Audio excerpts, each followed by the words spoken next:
मैं भक्ति के आज के अध्याय में आपका स्वागत करता हूं, जहां पर हम डॉक्टर वॉट मेयर के साथ तंदुरुस्ती के विषय में बात कर रहे हैं और हम आत्मिक मुद्दा जो कि गहरा मुद्दा है उसके विषय में बात करते हैं और कैसे वह हमें प्रभावित करता है। वॉट, धन्यवाद कि आप जहां पर हैं।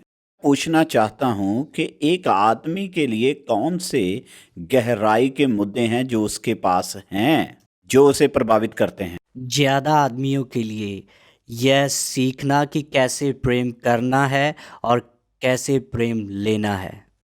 एक व्यक्ति ने गुरु से पूछा, दो महान सिद्धांत कौन से हैं? और उसने कहा, पहला कि अपने परमेश्वर को अपने पूरे दिल से, अपने पूरे जान से और अपने पूरे मन से प्यार कर, और दूसरा, दूसरों को अपने जैसा प्रेम करो। और प्रेम के इसी सिद्धांत के विषय में प्रेरित पौलुस ने कहा, विश्वास, आशा और प्रेम, और इनमें से महान है प्रेम। परमेश्वर से प्रेम करने में उसके साथ समय व्यतीत करना आता है। एक व्यस्त बिजनेसमैन होते हुए मैं हमेशा इस बात को सोचता हूँ कि मैं कैसे उस वचन को लागू करूँ कि बिना रुके प्रार्थना करूँ। मेरे लिए यह पूरा दिन परमेश्वर से बात करना है।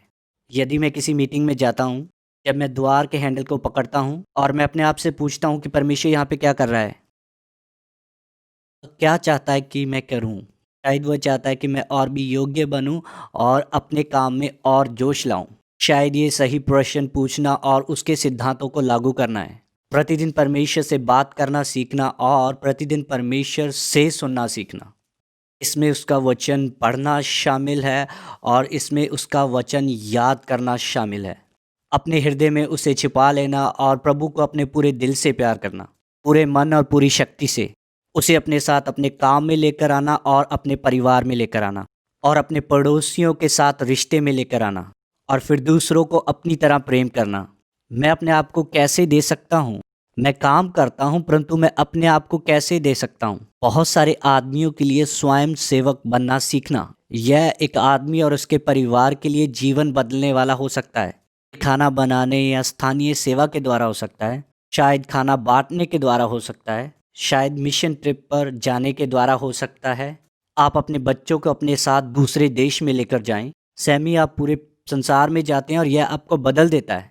प्रभु को प्रेम करें और दूसरों को प्रेम करें, और यदि आप यह कर सकें, यह आपके जीवन को पूरी तरह स्वस्थ कर देगा। आपको पता है कि मेरे पिता के बारे में कि वह घर में नहीं था, परंतु मेरी पुरानी याद है कि वह था।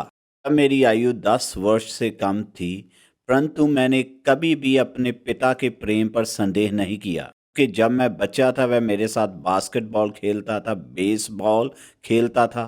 और उसके पश्चात जब मैं मसीही बन गया, मेरे लिए परमेश्वर पिता को समझना कठिन नहीं था।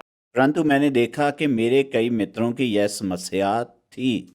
अब मेरे साथ थोड़ी सी इसके विषय में बात करें कि भविष्य क्या होगा यदि हम भविष्य की पीढ़ियों के साथ ऐसे जीना शुरू कर दें। हम प्रभु और दूसरों को प्रेम करें और कैसे यह हमारे बच्चों पर प्रभाव डालेगा, हमारे नाती पोतों पर। बाइबल इससे स्पष्ट नहीं हो सकती। जैसे यह इन्वेस्टमेंट हम अपने शारीरिक और आत्मिक जीवन में करना शुरू करते हैं और यह हमारे सभी प्रभाव के क्षेत्रों में फैल जाता है। हर एक व्यक्ति के प्रभाव के क्षेत्र हैं जो परमेश्वर ने दिए हैं। बाइबल कहती है कि ना केवल ये हमारे चारों ओर के लोगों को प्रभावित करती है, बल्कि हमारे आने वाली पीढ़ियों को भी प्रभावित करती है। और मैं लोगों को बताता हूँ कि आप अपने बच्चों को इससे बढ़िया वरदान नहीं दे सकते कि अपना समय उनके साथ बिताएं। और हमारे बच्चों के बहुत से आलोचक हैं, उन्हें नीचे खींचते हैं। हमें उनके सबसे अच्छे चीयर लीडर होना चाहिए। मैं डैडियों को ABCD सिखाता हूँ। ए है अपने बच्चों की पुष्टि करना।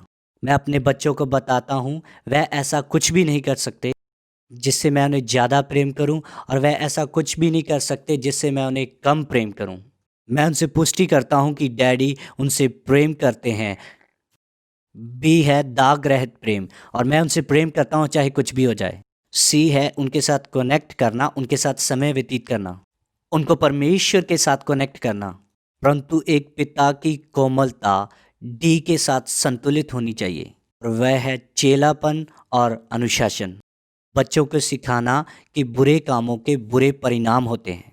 ऐसी गलतियां हैं जिनकी कीमत देनी पड़ती है। यह सिर्फ उन्हें अनुशासित करना नहीं है बल्कि उन्हें चेला बनाना भी है। और इस बात को पहचानना कि हमारे परिवार को चेला बनाने वाला पास्टर नहीं है, यह पिता है और वह अपनी पत्नी और बच्चों को चेला बनाने के लिए जिम्मेदार है।